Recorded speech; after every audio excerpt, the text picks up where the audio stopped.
When I think about it back, I do think it feels like a dream because I was so dazed and knocked out. It just seems like I was dreaming.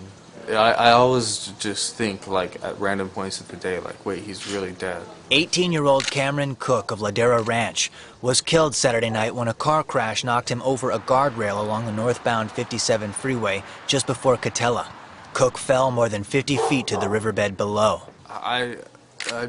Someone just cuts in front. Cook was traveling with his friend Logan Vescio, who was driving his red Camaro just before midnight, when he says someone cut in front of him, causing him to swerve and hit the center divider, and then skid all the way back across the freeway. We ended up on the slow lane.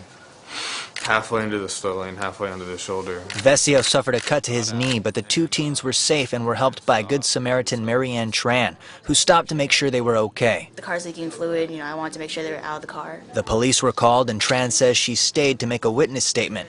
Tran stood by the rear of the Camaro near Cook, while Vescio entered his Camaro and tried to turn on the hazard lights. And the switch was broken. So I was fumbling with the switch for a long time. And while I was doing that, that's when my memory stops, because the second car hit.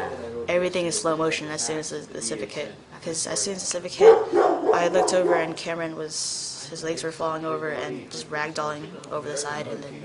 And this bridge isn't even that long. It's like I had to crash in that exact spot. He had to be standing in that exact spot. My car had to be hit at just the right angle to where it would hit just him. Had to hit him hard enough to knock him over the bridge. The most wrong place in the world at the wrong time, I guess. Tran, who was unhurt, said she realized there was nothing she could do immediately for Cook, so she ran to Vescio, who had been knocked out of the Camaro. I went over to him, he wasn't able to get up. So I dragged him off the side of the freeway and placed him underneath the lamppost. I remember Marion dragging me, but I didn't know that I was being dragged. I was just like, I thought that I was like walking because I was just so out of it. Because I was trying to walk and I couldn't. Wasn't planning on being a hero, I was just kind of making sure he was okay. I remember the whole time I was glad that she was there. From the beginning to the end, I was glad that someone had stopped, that she was there.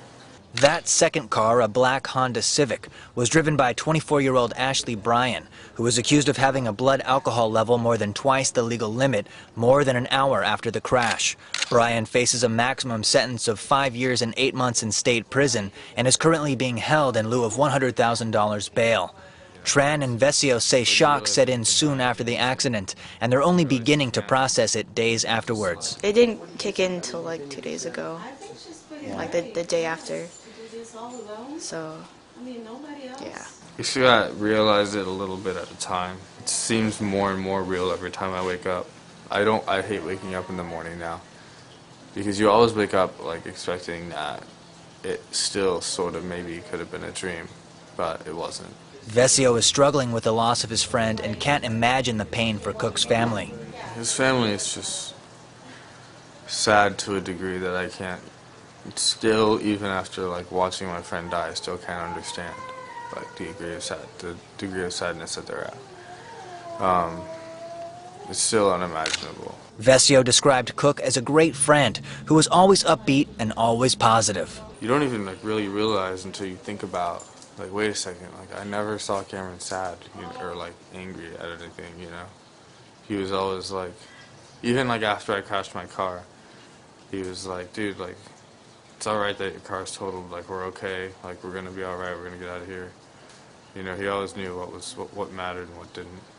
And bad things happen to him just like happen to any teenager, like with girls and stuff, but he just never let his day get down from it. He told me one time that he hates how people lie about other people after they die so that it makes it seem better, so that the funeral goes better. But nobody has to do that for him. Nobody, Like, someone telling the truth about Cameron sounds even better than most of the fake ones, So he, who knows? Maybe he knew that if he lived his life that way, no one would have to lie about him. I just hope that everyone else, can just let it affect their lives in a way that we do the good things that he would have done as a collective whole.